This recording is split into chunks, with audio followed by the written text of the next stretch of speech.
Welcome in voice of English literature. Viewers, आज जो topic हमने आपके लिए चूज़ किया है वो a tale of two cities के MCQs हैं। इससे पहले हम story line of a tale of two cities upload कर चुके हैं। अगर आपने नहीं देखी तो हमारे चैनल पे देख लीजिए, डिस्क्रिप्शन में आपको लिंक मिल जाएगा। स्टोरी लाइन समझने से MCQ सॉल्व करना आसान हो जाएंगे। तो अब हम चलते हैं चार्ल्स डिकेंस की a tale of two cities की MCQs की तरफ। Number 1, guillotine is. अब यहाँ पे गिलोटाइन क्या है? A wine shop, an execution device और अ प्रिजन। तो हमने आपको बताया था स्टोरी में कि ये एक एग्जीक्यूशन डिवाइस है जो फ्रेंच रेवोल्यूशन के वक्त में बनाई गई थी उस मॉब की तरफ से, और उन्होंने तमाम एरिस्टोक्रेट पीपल को उसके नीचे आके कत्ल किया था। तो आंसर है एन एग्जीक्यूशन डिवाइस।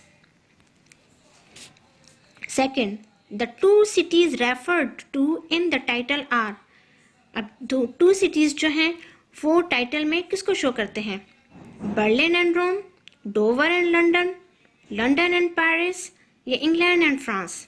तो ये सिटीज हैं, इंग्लैंड और फ्रांस तो नहीं हो सकते, तो यकीनन लंदन एंड पेरिस। नेक्स्ट पर चलते हैं। Who promises Lucy Manatee that he would, if necessary, die for her। अब यहाँ वो कौन है जिसने वादा किया था लूसी मैनेटी से कि वो उसके खातिर अपनी जान भी दे देगा? जार्विस लॉरी, उसके अंकल, या सिडनी कार्टन, या चार्ल्स टार्नी, या मिस्टर स्ट्राइवर। अब यहाँ पे जब हमने पढ़ा था तो ये 3 कैरेक्टर्स थे जो उससे शादी करना चाहते थे। उसमें से सिडनी कार्टन था जिसने लास्ट में उसके लिए सेक्रीफाइस किया था। Answer Sydney carton. What does Mr. Lorry try to persuade Mr. Stryver not to do?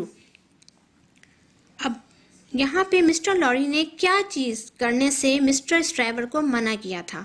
Propose to Lucy Manatee, invest his money in Tellson's Bank, drop Sydney Carton as a business colleague, or visit Paris at a time of political turmoil। तो यहाँ पे मना किया था उन्होंने Lucy manatee को propose करने के लिए। नेक्स्ट पे चलते हैं। Who is the Monsignor the Marquis who runs over the little boy? यहाँ जब सेकंड चैप्टर स्टार्ट होता है द गोल्डन थ्रेड, तो डार्नीज के अंकल मार्क्विस जो अपने कैरिज में जा रहे होते हैं और वो एक बच्चे की डेथ का बाइस बनते हैं। उनके कैरिज के नीचे आके एक बच्चा मर जाता है। तो वो कौन थे? डार्नीज अंकल। नेक्स्ट पे चलते हैं। What action is consistently associated with madam Defarge? अब मैडम डिफार्ज जो अपने वाइन शॉप में होती थी वो क्या करती रहती थी? ड्रिंकिंग टी, प्लानिंग रिवोल्यूशंस और निटिंग। अगर आपने स्टोरी देखी हो तो पिक्चर में उनके हाथ में जो है सिलाइयाँ हैं और वो निटिंग मुस्तकिल कर रही हैं, तो वो करती थी knitting. Why is Charles Turney on trial in England?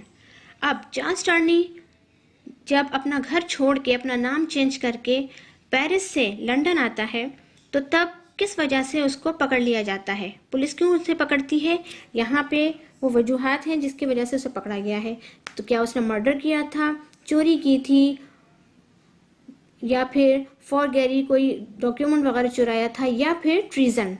अच्छा, यहाँ पे उस वक्त मुल्कों का भी मसला चल रहा था। ट्रीजन, कोई भी ऐसा शख्स जो कि स्पाई लगता था उसको पकड़ लिया जाता था, तो वो क्योंकि वह स्पाई के तौर पे पकड़ा गया था तो वो treason. Which of the following best illustrates the main idea or the theme of the novel A Tale of Two Cities so far? अब Tale of Two Cities का मेन आइडिया क्या हो सकता है? It was the best time, it was the worst of times. Lucy found her long-lost father alive in France. The time period was one of great revolutions, the American and French revolutions. Or the novel focuses on the poverty of the poor people in France.